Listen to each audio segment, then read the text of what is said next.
Les amis, bonjour, on se retrouve pour notre 35e économiser et partager et on remercie beaucoup Geoffrey. Alors un immense merci à lui parce qu'il a été très patient, un gros problème de livraison là, ça a été beaucoup plus long qu'à l'habitude, donc merci beaucoup à lui pour sa patience et sa compréhension, et il nous permet de voir en plus aujourd'hui un produit vraiment de cœur avec la licence Resident Evil 2. Univers, je pense l'un des univers les plus connus du jeu vidéo, en tout cas la licence la plus connue des jeux vidéo horrifiques, avec aujourd'hui une nouvelle statue Prime One Studio incarnant le personnage de Léon S. Kennedy et mettant en scène l'un des zombies du commissariat, l'environnement bien sûr phare du jeu. Alors, je suis très content de vous présenter aujourd'hui cette vidéo parce que c'est vrai que Resident Evil 2 c'est pour moi l'un des jeux les plus marquants vraiment de toutes les licences de jeux confondus, un jeu auquel j'ai joué vraiment quand j'avais 11-12 ans et qui m'a marqué. Et cette statue est tirée du remake que Capcom nous a livré il y a 2 ans, si je dis pas de bêtises, et que j'ai énormément apprécié également. Alors, je discutais un peu avec Geoffrey qui me disait que c'est un jeu qui lui tenait lui aussi particulièrement à cœur, et je suis encore plus content du coup qu'il fasse l'acquisition de cette statue et de pouvoir vous la présenter par la même occasion. Alors, Prime One Studio, bon, vous le savez, il couvre la quasi-totalité des grosses licences de jeux. J'en ai déjà parlé dans la vidéo du God of War, donc bon, je ne vais pas vous le ressortir à nouveau, mais c'est vrai qu'ils sont présents vraiment sur beaucoup de licences importantes et majeures de l'univers du vidéoludique. Et principalement des licences de Capcom, la plus connue étant à mon sens bien évidemment Biohazard aka Resident Evil. Alors on voit aujourd'hui du coup une statue que nous livre Prime One, limitée à 500 exemplaires, donc pour le coup on n'est ni trop bas ni trop haut en termes de limitation, je trouve qu'on est vraiment correct. Resident Evil 2 c'est une licence qui est excessivement collectionnée elle aussi. Je vous parlais précédemment d'Assassin's Creed, mais il y a beaucoup de collectionneurs Resident Evil, puisqu'on a vraiment un univers qui est extrêmement riche. Alors c'est vrai que de prime abord, pour ceux qui ne connaissent pas, ça s'apparente voilà, à un simple jeu de shoot de zombies, mais toute l'histoire vraiment que recèle la firme Umbrella Company. J'étais sur Academy là juste avant. Voilà, est vraiment très profonde, très riche. Il y a énormément de ramifications différentes de personnages secrets dans un premier temps et qui se dévoilent au fur et à mesure des différents opus. Et c'est voilà, c'est une histoire qui est vraiment passionnante, je trouve. Elle s'étoffe vraiment dans le Resident Evil 2, puisque c'est là qu'on a l'apparition du coup du virus G et qu'on se rend compte en fait que tout ça est vraiment planifié par la firme Umbrella. Alors, Prime One, ils ont commencé, ils nous en sortiront très certainement d'autres. Ils ont commencé avec Resident Evil 2. Je pense que Resident Evil 2, c'est pour la quasi-totalité des fans de la série le meilleur opus. Le 1, bon, reste le premier, donc dans le manoir, il est quand même relativement iconique. Et après, il y a d'autres épisodes bon, qui ont plus ou moins marqué selon les gens. Mais je pense que tout le monde est vraiment unanime sur le 2 et le 3. C'est vraiment les deux jeux de cœur des collectionneurs et des fans de la série. Et Prime One a du coup de manière très pertinente commencé avec ces 2 épisodes. Alors il nous offre en fait un diorama représentant bien évidemment le décor du commissariat iconique, emblématique, mythique j'ai envie de dire, avec le personnage de Léon et de Claire qui peuvent du coup s'accoler. Alors aujourd'hui j'avais prévu qu'on voit les deux plus ou moins ensemble, mais bon il y a des enfin, c'est complexe disons, avec des complications avec l'acquéreur de la statue de Claire. Donc du coup on va se cantonner à Léon et on verra du coup peut-être Claire plus tard, mais je pourrais malheureusement pas vous présenter le diorama complet comme je l'avais prévu. Alors en fait qu'est-ce qu'on a? On a du coup Claire et Léon qui sont quasiment dos à dos et qui sont en train chacun de tirer avec une arme du coup différente sur des zombies. Alors c'est vrai que bon, on aurait aimé peut-être voir des ennemis différents parce qu'on a un bestiaire qui est quand même relativement riche dans Resident Evil. Alors je pense notamment bien évidemment aux Doberman qui sont quand même eux aussi très présents dans la licence, et bien évidemment, comme Pure Art, ça a pu démarrer. Dans le 2, on a l'apparition des Leakers, personnage vraiment aussi symptomatique de l'univers Resident Evil. Et ça aurait été peut-être plus sympa, je trouve, d'alterner au lieu de mettre 2 zombies.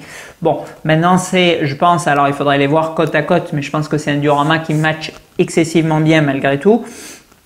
Ils ont choisi, alors pour Léon, pour Claire, ça sera plus discutable, on y reviendra si je vous fais la vidéo. Ils ont choisi du coup pour Léon de l'équiper du pistolet de base des RPD qui forment du coup l'équipement d'origine des policiers de Raccoon City et du fusil, la seconde arme qu'on trouve dans le jeu et qui est vraiment très représentative du personnage de Léon. Donc aucune faute pour le coup je trouve de choix d'équipement de ce côté là. Après ils nous ont également disposé des petites grenades sur le socle que je vous zoomerai. Le socle est excessivement riche, d'ailleurs on y reviendra lors du zoom, mais il y a beaucoup de détails du coup sur ce socle. Il est voilà, on voit que entre guillemets, je pense, il a été fait vraiment par des fans du jeu parce que je trouve les éléments qui sont présentés dessus très pertinents. Voilà, après ils nous ont mis du coup le couteau de survie sur l'arrière du personnage, donc aucun problème je trouve à ce niveau-là. Le seul petit bémol, ça va être peut-être la tête de Léon que je trouve pas excessivement bien faite. Alors, elle est très correcte. Là, je suis à 50 cm. Bon, on reconnaît parfaitement Léon. Après, voilà, en termes de contraste au niveau de la chevelure, du méchage et même du visage, même si on se base du coup sur la version remake et pas originale du jeu, bon, je trouve qu'on n'est pas à 100% fidèle et qu'on le reconnaît, mais vite fait, disons. Donc bon, ils auraient pu peut-être appliquer un travail supplémentaire. On a des visages qui sont quand même du coup plus ressemblants sur d'autres personnages de la licence. On a vu la semaine dernière du coup le personnage de Gérald. Bon, c'est une production qui a je ne sais plus combien d'années. Là, on est sur une statue qui est très récente, qui est sortie du coup cette année en France, il y a quelques mois même pour le coup, et qui est pour le coup, je trouve moins ressemblante malgré tout. Après, on a le zombie. Alors vraiment le zombie de base, l'un des modèles 3D qu'on retrouve le plus souvent du coup dans le jeu. C'est une statue d'ailleurs qui est quand même relativement imposante. Vous voyez en termes de largeur, elle dépasse abondamment du plateau. Voilà, c'est une statue où il faut quand même un certain volume pour pouvoir l'exposer correctement. Encore plus, bien évidemment, si vous faites le diorama, puisque voilà, elle est large, elle est quand même relativement profonde. Elle n'est pas spécialement haute, par contre pour le coup, parce qu'on est sur du format 1/4. Mais voilà, il y a quand même une envergure assez importante. Franchement, c'est très joli. Il y a beaucoup de détails. C'est vraiment très bien fait. Elle est très chouette cette statue. Alors pour le zombie, ils ont repris du coup l'officier classique qu'on retrouve à de bon nombre de reprises dans le jeu. Ils lui ont foutu quand même pas mal d'équipements puisqu'il est équipé du holster, de la radio, et au niveau du visage on a vraiment un très beau travail puisqu'on a toute la partie du bas qui est déchirée, pendante, des lambeaux du coup de peau sur la partie droite qui sont aérés. C'est vraiment très bien sculpté, c'est très joli. Et du coup cette petite touche propre à ces deux statues Resident Evil et que je trouve extrêmement pertinente de la part de Prime One, à savoir l'explosion du coup suite à l'impact de la balle, que ça soit du coup sur la statue de Claire ou sur la statue de Léon, et où on a du coup le sang en train de gicler avec des parties carrément de zombies, le son qui est en résine translucide qui est du plus bel effet, et les parties de zombies qui sont elles peintes mais qui sont très joliment faites. Donc franchement ça c'est très joli, une très grosse plus-value du coup pour cette pièce. Après voilà, je vous le disais, on y reviendra lors du zoom, mais on a vraiment les éléments majeurs du coup du jeu, à savoir les cartouches de fusil à pompe avec la boîte et les cartouches à côté, le spray désinfectant bien évidemment, il ne pouvait en être autrement. Enfin, il y a d'ailleurs deux sprays désinfectants, on en a un deuxième juste ici, le micro part en cacahuète. Hop. Les différentes poudres aussi sur l'arrière du socle, les dossiers confidentiels que vous retrouvez qui vous racontent l'histoire d'Umbrella. Et là, bon, je vais pas m'aventurer à dire que c'est rapport de police parce qu'on y voit très mal, mais il y a aussi des grandes chances. Et après, alors l'avant, j'ai beaucoup aimé aussi le concept là qu'ils nous ont livré. où on a en fait comme on retrouve là pour le coup beaucoup plus dans le remake, les vitres cassées avec les zombies qui essaient de s'échapper, et vous avez du coup 5 mains différentes dans des positions très différentes avec un paint là aussi qui diffère, que vous venez aimanter, plugger au fond. C'est très intelligent, pour le coup très pertinent, et c'est un socle que j'ai l'impression vraiment de n'avoir jamais vu. C'est-à-dire que ce socle il me rappelle aucun autre. Et du coup, je trouve pour le coup que c'est assez ingénieux de la part de Prime One d'avoir proposé ça. Voilà. Après, sur le sculpte des uniformes, bon, pas spécialement de défaut non plus.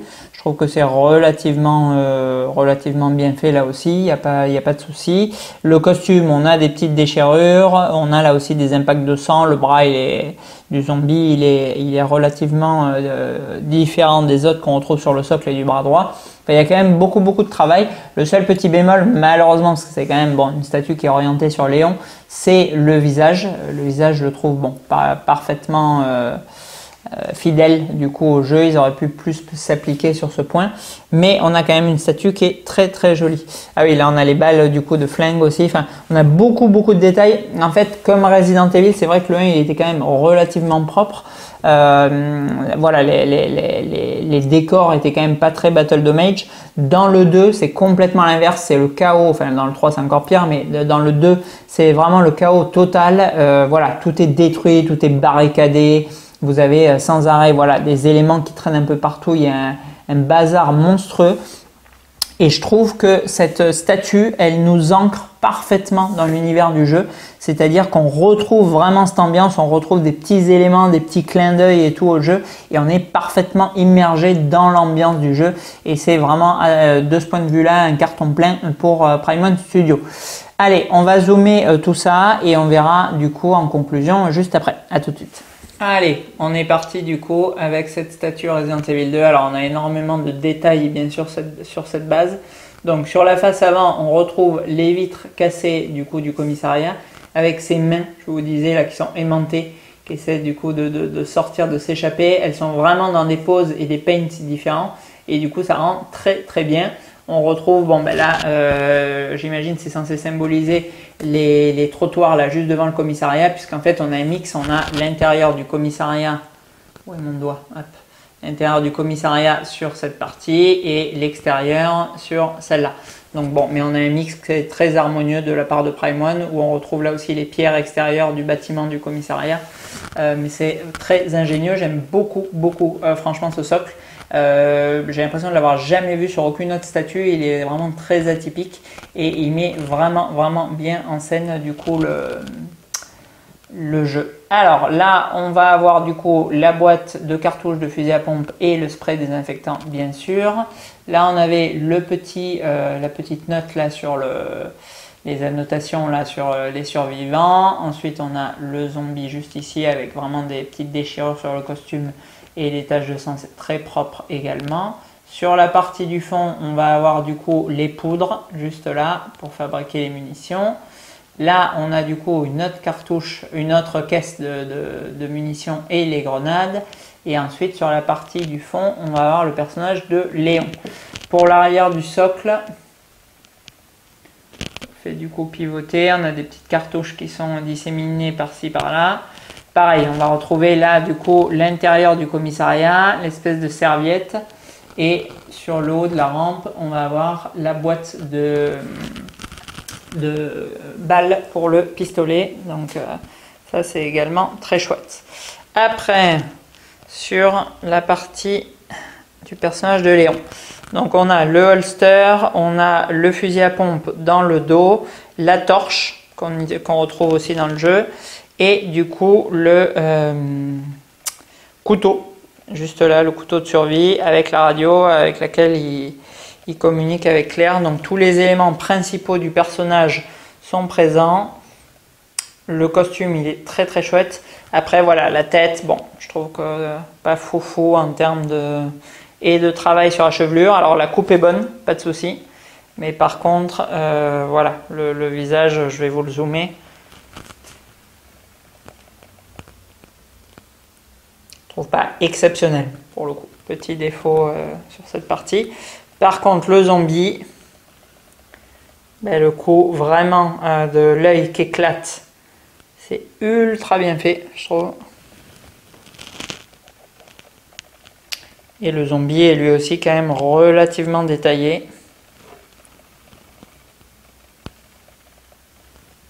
C'est très sympa. Voilà. Donc dans l'ensemble, on a une composition qui est vraiment très très cool. Allez, on conclut du coup sur cette statue Resident Evil. Franchement, elle est très très chouette. Bon, je suis pas forcément 100% objectif, je pense, sur cette pièce parce que vraiment, je surkiffe Biohazard 2. J'adore vraiment la série, j'adore l'histoire, l'univers, le gameplay. Enfin, vraiment, tout me plaît sur ce jeu. Et le 2, j'ai vraiment énormément de nostalgie en pensant à ce titre. Maintenant, je pense que franchement, c'est un bel hommage de la part de Prime Studio à cet univers. On a vraiment, comme je vous le disais juste avant le zoom, on est plongé dans le commissariat, clairement.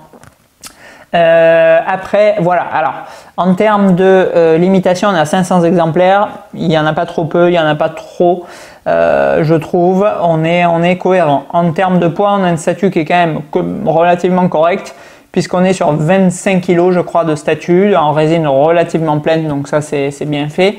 On a beaucoup de détails sur cette pièce. Donc là, en économisé et partagé, on était à 1400 €, je crois, si je dis pas de bêtises. Donc bon, un prix qui est quand même relativement correct pour un semi-diorama. On a quand même 2 personnages, un quart, plus le décor qui est relativement balèze. Alors, est-ce qu'il faut les deux? Bon, ben, à mon sens, en tant que complétiste, en tant que fan de Claire, beaucoup plus que de Léon, et franchement, en apportant quand même une touche différente, oui, à 3000%. Je trouve que effectivement, là, on est présenté du coup avec la barrière au dos, mais il faut imaginer du coup cette pièce. Alors, si tant est que ce soit possible à 360 degrés avec un effet de miroir ou en rotation sur un plateau, mais ça c'est quand même relativement complexe. Il y a peu de displays qui proposent ces possibilités. En revanche, bon, je pense ce qui peut être très sympa, c'est du coup, alors c'est sûr qu'on voit moins le zombie pour le coup, mais c'est de présenter bien sûr comme ça. Comme l'entrée du commissariat, quand on le découvre pour la première fois, vous avez vraiment les escaliers face à vous et d'avoir du coup les 2 statues quasiment parallèles l'une à l'autre et de les voir du coup dans le sens, dans le même sens que les zombies, c'est-à-dire de voir les héros de face. Je pense que bien évidemment, vu que les personnages, les zombies et les protagonistes principaux se font face, vous ne pouvez pas voir les 2 en même temps, ça paraît logique à part de les voir de profil. Donc moi, si j'avais pu présenter ça, j'aurais mis du coup les 2 statues parallèles et je les aurais vues comme vous êtes là en vision avec la caméra pour voir du coup les 2 protagonistes du jeu face à vous. Alors voilà, c'est sûr qu'il y a quand même malgré tout une déperdition sur les zombies, mais avec la scène que nous a proposé Primon, je ne vois pas spécialement comment faire autrement. Voilà, donc est-ce que l'une plus valoir sur l'autre? Non, pas spécialement. Moi, je trouve qu'elles sont vraiment identiques. Il y a beaucoup plus, bien sûr, de fans de Léon que de Claire. Donc, c'est pour ça, je pense que cette statue, pour ceux qui font un one-shot, est entre guillemets préférée à l'autre. Maintenant, ça ne veut pas forcément dire voilà, qu'elle est mieux ou autre. C'est 2 statues qui se ressemblent énormément. On a, comme je vous le disais en début de vidéo, de toute façon 2 zombies de manière identique. C'est-à-dire que si on avait vu, je sais pas, le liqueur ou un Doberman sur l'autre, bon, il y aurait pu avoir des préférences, même si le zombie, bon, reste quand même par excellence le monstre de base dans Resident Evil. Voilà, mais je pense que ça va être vraiment en fonction des attirances pour tel ou tel héros, pour le personnage que vous avez préféré dans le jeu, que va du coup se démarquer. Et à première vue, effectivement, Léon a la préférence face à Claire, va être davantage choisi et on aura du coup peut-être dans le futur voilà, une cote légèrement supérieure pour Léon face à Claire pour cette raison. Maintenant, en termes de réalisation, en termes de détails, alors j'ai pas regardé les photos avec précision. Je ne sais pas si du coup il y a une certaine répétition sur les éléments présents sur le socle. J'espère que non. J'espère d'une part du coup qu'on va avoir des détails qui diffèrent sur la statue de Claire pour avoir plus ou moins d'intérêt au niveau du socle, et surtout pour ceux qui font le diorama complet qui assemble les deux statues, avoir du coup le maximum d'éléments différents sur l'intégralité du dio. Ça peut être vraiment très intéressant.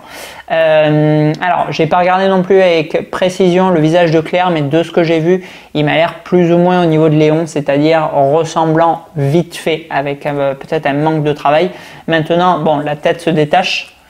Bon, peut-être pas vous la détacher là parce que il y a la sangle et tout, pas risquer de faire de bêtises, mais voilà, la tête se détache du reste du body, il n'y a pas de souci. Donc vous pouvez imaginer du coup envoyer éventuellement que la tête à repeindre à un pro painter. Et à mon avis, pour, jamais fait, mais pour quelque chose comme une centaine, 150 € maxi, vous avez un visage extrêmement ressemblant et qui vient du coup parfaire la statue. Là, en économiser, partager. D'ailleurs, je ne sais pas si ce sera encore le cas quand la vidéo paraîtra, mais on est du coup à 1400 € plus la livraison, 1450 pour la France, pour l'économiser et partager. Il reste là, quand je tourne la vidéo, un Léon et 2 Claires pour les personnes intéressées. Voilà, donc même si on vient rajouter 100 à 150 € de repaint pour la tête, on est du coup sur 1550 € pour ce diorama. Franchement, au vu de la taille, au vu de la limitation, au vu de la licence, de l'importance de la licence, je trouve pas qu'on est sur quelque chose d'excessif. Donc bon, je tirerai pas boulet de canon ouvert sur Prime One pour la non-ressemblance entre guillemets avec les personnages. Je trouve que voilà, aller rajouter 100-150 balles pour avoir quelque chose d'époustouflant en termes de paint de visage, c'est pas déconnant. Alors, est-ce que Prime One ils vont poursuivre les statues Resident Evil? À première vue, oui, puisqu'on a eu lors du dernier showcase le personnage de Jill et le personnage de Nemesis qui ont été présentés, qui viennent bien évidemment eux aussi s'assembler en diorama. Et ça peut être du coup extrêmement chouette pour les deux titres phares de la licence d'avoir du coup à chaque fois cette espèce de diorama composé de deux statues pour former une scène iconique du jeu. Voilà, alors bon, certains n'aiment pas trop le design du Nemesis Remake, bon ça c'est question de goût, moi j'aime bien celui d'origine, j'aime bien celui du remake, j'ai pas spécialement de grief contre l'un ou l'autre, donc j'espère aussi pouvoir vous présenter ces statues parce que je pense qu'elles seront très intéressantes. Allez, on clôture du coup ce 35e économisé et partagé. Merci beaucoup encore une fois à Geoffrey de nous permettre de présenter cette pièce, de vous présenter cette pièce. Merci beaucoup pour sa patience de plusieurs semaines pour la livraison de sa statue. J'espère qu'il en sera ravi. Et on se retrouve très certainement la semaine prochaine avec une statue custom de Tornade, j'imagine. Allez, à bientôt.